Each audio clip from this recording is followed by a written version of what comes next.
इस वक्त आप आराम से बैठकर इस वीडियो को देख रहे हैं, मगर मैं आपको कहूं, आज जिस जगह पर आप अभी बैठे हो वो जमीन आज से करोड़ों साल पहले 8,500 डिग्री के तापमान से उबल रही थी, या जिस जगह पर आप बैठे हैं वो जगह लाखों सालों तक बर्फ से ढकी हुई थी। ये दोनों बातें सच हैं। इस 15 मिनट की वीडियो के अंदर आप पृथ्वी के 450 करोड़ साल के सफर को देखने वाले हैं।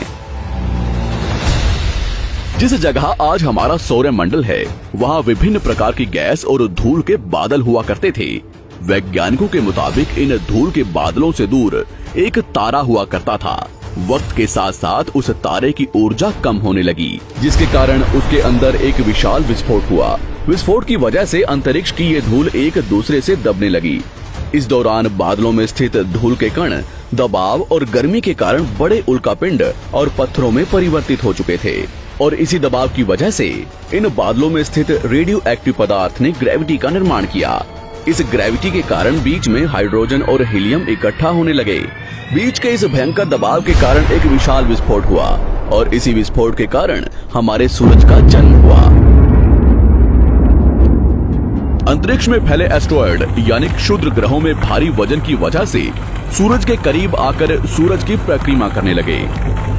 धीरे धीरे इन्हीं एस्टेरॉयड में भारी टकराव हुआ, जिसके फलस्वरूप मरकरी, विनस, अर्थ और मार्स जैसे ग्रहों का निर्माण हुआ।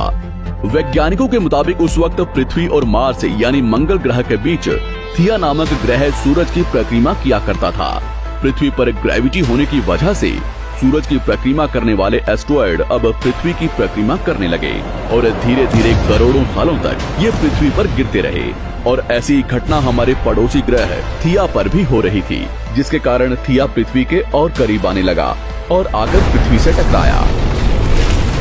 इस भयंकर टकराव की वजह से पृथ्वी के हिस्से कणों के रूप में अंतरिक्ष में फैल गए और एक रिंग्स की तरह पृथ्वी की परिक्रमा करने लगे।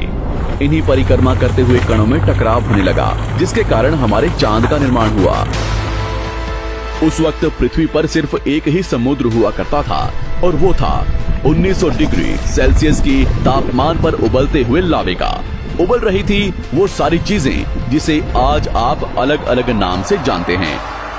वक्त के साथ साथ पृथ्वी धीरे धीरे ठंडी हो रही थी, जिसके कारण पृथ्वी के भारी तत्व जैसे धातु और रेडियो एक्टिव पदार्थ पृथ्वी के केंद्र में जाकर इकट्ठा हो गए, और हल्के पदार्थ पृथ्वी की सतह पर आ गए। लाखों सालों तक पृथ्वी पर उल्कापिंडों की बरसात हुई, और इन गिरते हुए उल्कापिंडों में जमा था नमक, मिनरल्स और पानी। करोड़ों सालों तक इन उल्कापिंडों की बरसात होती रही, और धीरे धीरे पृथ्वी की ऊपरी सतह पानी से ढकने लगी। वैज्ञानिकों के मुताबिक यही वो वक्त था जब दूर गहरे पानी के अंदर निकलते ज्वालामुखियों से पहली बार सूक्ष्म जीवों का निर्माण हुआ। लाखों सालों बाद एक वक्त ऐसा आया जब पृथ्वी की पूरी सतह पानी से ढक चुकी थी। हमारी पृथ्वी के सबसे अंदर का कोर रेडियो एक्टिव पदार्थ से बने होने की वजह से हरदम गर्म होता रहता है, लेकिन जब भी पृथ्वी की ऊपरी जमीन ठंडी हो जाती है, तब पृथ्वी के अंदर की गर्मी बाहर नहीं निकल पाती, जिसके कारण ज्वालामुखियों का निर्माण होता है। और उस वक्त कुछ ऐसा ही हुआ।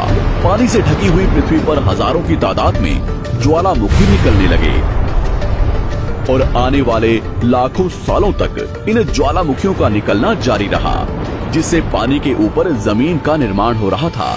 इस वक्त भी पृथ्वी पर वातावरण न होने की वजह से अंतरिक्ष से उल्कापिंडों की बरसात हो रही थी। आज से लगभग 300 करोड़ साल पहले पृथ्वी पर ऐसा वक्त आया जब पृथ्वी का वातावरण लगभग स्थिर होने लगा था। ज्वालामुखी निकलने धीरे हो गए थे, और पृथ्वी का एक दिन 12 घंटे का हुआ करता था। साल बीतते गए, और धीरे धीरे ये सूक्ष्म जीव विकसित होते गए और समूह में रहने लगे। आज से लगभग 250 करोड़ साल पहले पहली बार पृथ्वी पर ऐसे जीवों का निर्माण हुआ जो जीने के लिए ये पानी के अंदर के मिनरल्स यानी खनिज पदार्थ और धूप का इस्तेमाल करते थे, और मल त्याग के रूप में ऑक्सीजन बाहर निकालते थे। इस वक्त तक पृथ्वी पर ज्यादातर ज्वालामुखी निकलने बंद हो चुके थे, और इन माइक्रोबैक्टीरिया की वजह से वातावरण में ऑक्सीजन की मात्रा बढ़ रही थी। वातावरण में ऑक्सीजन बढ़ने की वजह से पृथ्वी का वायुमंडल बनना शुरू हुआ, और आने वाले हजारों सालों तक वातावरण में ऑक्सीजन की मात्रा बढ़ती रही। जिसकी वजह से पृथ्वी के ज्यादातर हिस्सों में ये सूक्ष्म जीव फैल गए। हजारों सालों बाद एक वक्त ऐसा आया जब पृथ्वी में ज्यादा ऑक्सीजन बढ़ने के कारण ये सूक्ष्म जीव मरने शुरू हो गए। उस वक्त तक पृथ्वी का वातावरण ठंडा होने के साथ साथ ऑक्सीजन से भी भर चुका था, जिसके कारण जमीन और वातावरण में स्थित आयरन यानी लोहे के मिनरल्स पानी में स्थित ऑक्सीजन से रिएक्ट होने लगे। और एक वक्त ऐसा आया जब पृथ्वी की जमीन आज के मार्स के जैसे लाल हो चुकी थी। वक्त बीतने के साथ साथ धरती की टेक्टोनिक प्लेट्स में दरार होने लगी, जिसके कारण पृथ्वी के अंदर का लावा जमीन की तरह कई लाखों सालों तक खुला उबलता रहा। और यही वो कारण था जिसके कारण पृथ्वी के वातावरण में कार्बन डाइऑक्साइड की मात्रा बहुत बढ़ गई और पृथ्वी पर एसिड की वर्षा शुरू हो गई। एसिड रेन की वजह से पृथ्वी का तापमान घटने लगा और तापमान इतना घटा कि पृथ्वी के ऊपर स्थित पानी बर्फ में परिवर्तित होने लगा। पृथ्वी पर पहली बार भयंकर आइस एज आया। इस वक्त पूरी पृथ्वी सफेद बर्फ से ढक चुकी थी। आमतौर पर जब धरती पर सूरज की किरणें गिरती हैं, तब जमीन उन किरणों को सोख लेती है, मगर क्योंकि पूरी पृथ्वी बर्फ से ढक चुकी थी और क्योंकि बर्फ सफेद और चमकीली होती है, जिसके कारण सूरज की किरणें धरती पर गिरने के बाद वापस चली जाती थी। इसी कारण से पृथ्वी कई लाखों सालों तक बर्फ से ढकी रही, मगर फिर से पृथ्वी के अंदर स्थित गर्मी ज्वालामुखी के रूप में निकलना शुरू हो गई और इन ज्वालामुखियों से निकलने वाली गर्मी ने बर्फ को पिघलाना शुरू कर दिया। इसी बीच पृथ्वी की गहराई में बचे कुछ सूक्ष्म जीव धीरे धीरे बदल रहे थे और अब वो ऑक्सीजन को अपने शरीर को बड़ा और जटिल बनाने के लिए इस्तेमाल करने लगे थे। इस बीच पानी में अलग से भी छोटे समुद्री पौधे निकलने शुरू हो चुके थे। बाहर जैसे जैसे ज्वालामुखी निकल रहे थे, वैसे वैसे वातावरण कार्बन डाइऑक्साइड की वजह से गर्म हो रहा था। वक्त के साथ साथ बर्फ तो पिघलने लगी, मगर धरती पर फिर से एसिड की वर्षा शुरू हो गई, जिसके कारण फिर पृथ्वी ठंडी होने लगी और फिर पृथ्वी की ज्यादातर सतह बर्फ से ढक गई। ऐसा बार बार कई हजारों सालों तक होता रहा और इसी कारण से अब समुद्री जीव धीरे धीरे वातावरण के हिसाब से विकसित हो रहे थे। इस बीच कई सारे जीव और समुद्री जंगल विलुप्त हो गए, मगर जो बच गए वो धीरे धीरे पृथ्वी के बदलते तापमान के हिसाब से ढलते गए और अब हजारों सालों बाद समुद्री पेड़ बर्फ की वजह से पूरी तरह से मरते या सूखते नहीं थे। अब सूक्ष्म जीव समुद्री जीव बन चुके थे। जब फिर से ज्वालामुखियों ने पृथ्वी की बर्फ को पिघलाना शुरू किया, तब ये समुद्री पेड़ जल्दी विकसित होकर फैल गए।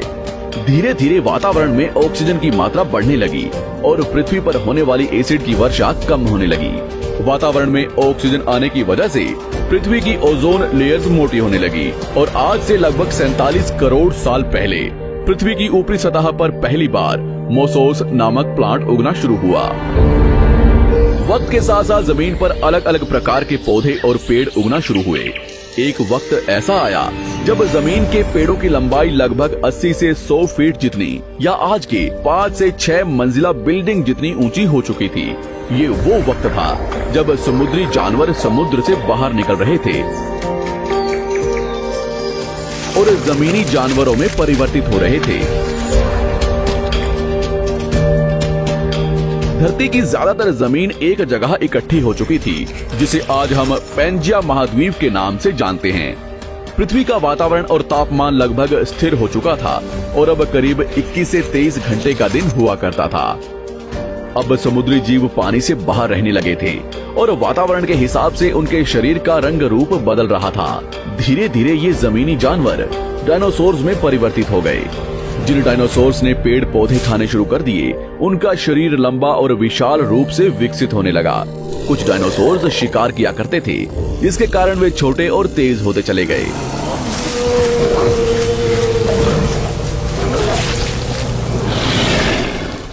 पृथ्वी की ऊपरी जमीन एक जगह इकट्ठी होने के कारण ज्यादातर जमीन रेगिस्तान और बंजर हो चुकी थी। ज्यादातर जंगल समुद्र के करीब हुआ करते थे, जिसमें डायनासोर्स रहा करते थे। आज से लगभग 20 करोड़ साल पहले पैंजिया महाद्वीप टूटना शुरू हो गया। पैंजिया के विभाजित होने की वजह से पृथ्वी की ज्यादातर ऊपरी जमीन पानी के संपर्क में आने लगी, जिसके फलस्वरूप पृथ्वी पर हरियाली बढ़ती गई, जिस वजह से डायनासोर्स और ज्यादा विभिन्न और विशाल होते चले गए। डायनासोर्स ने आने वाले लगभग 20 से 30 करोड़ सालों तक पृथ्वी पर राज किया। उस वक्त डायनासोर्स समुद्र से लेकर जमीन और आसमान तक पूरी पृथ्वी पर राज किया करते थे। इस दौरान अफ्रीका से टूटा भारत सीधे आकर आज के तिब्बत से टकराया और इस टकराव की वजह से हिमालय का निर्माण हुआ। आज से लगभग 6.5 करोड़ साल पहले पृथ्वी की तरफ आज के माउंट एवरेस्ट से भी बड़ा लगभग 4.5 लाख करोड़ किलो जितना वजनिया उल्कापिंड लगभग 80,000 किलोमीटर प्रति घंटे की स्पीड से पृथ्वी की तरफ आ रहा था। पृथ्वी की सतह को छूते ही उसमें भयंकर आग लगी और वो जलते हुए सीधा पृथ्वी से टकराया। इस टकराव से निकलने वाली ऊर्जा आज के 10 करोड़ परमाणु बम एक साथ फटने के बराबर थी। जहां ये उल्कापिंड गिरा वहां के जानवर और पेड़ तुरंत भाप बनकर जल गए। गिरते ही पृथ्वी पर पूरी तरह धूल फैलने लगी। समुद्र में भयंकर बाढ़ आने लगी। भूकंप और आग ने पृथ्वी को जलाना शुरू कर दिया। कुछ ही घंटों में पूरी पृथ्वी के वातावरण में हानिकारक गैस और धूल की वजह से पृथ्वी नर्क हो चुकी थी। डायनासोर्स, घुटन, आग और भूखमरी से पूरी तरह विलुप्त हो गए। इस वक्त हमारे पूर्वज जमीन के अंदर रहा करते थे, जिसके कारण वो इस विशाल प्रलय से बच गए। पृथ्वी का वातावरण पूरी तरह से काला और अंधेरा हो चुका था, जिससे धूप भी जमीन तक नहीं पहुंच पा रही थी। पृथ्वी के पेड़ और ज्यादातर जानवर विलुप्त हो गए। वातावरण में धूल और हानिकारक गैस के कारण पृथ्वी पर फिर से एसिड की वर्षा शुरू हो गई और फिर पृथ्वी ठंडी होकर बर्फ से ढक गई। लेकिन इस बार पृथ्वी की बर्फ लाखों सालों तक नहीं जमी रही और 80 से 90 हजार साल बाद ये बर्फ पिघलनी शुरू हो गई।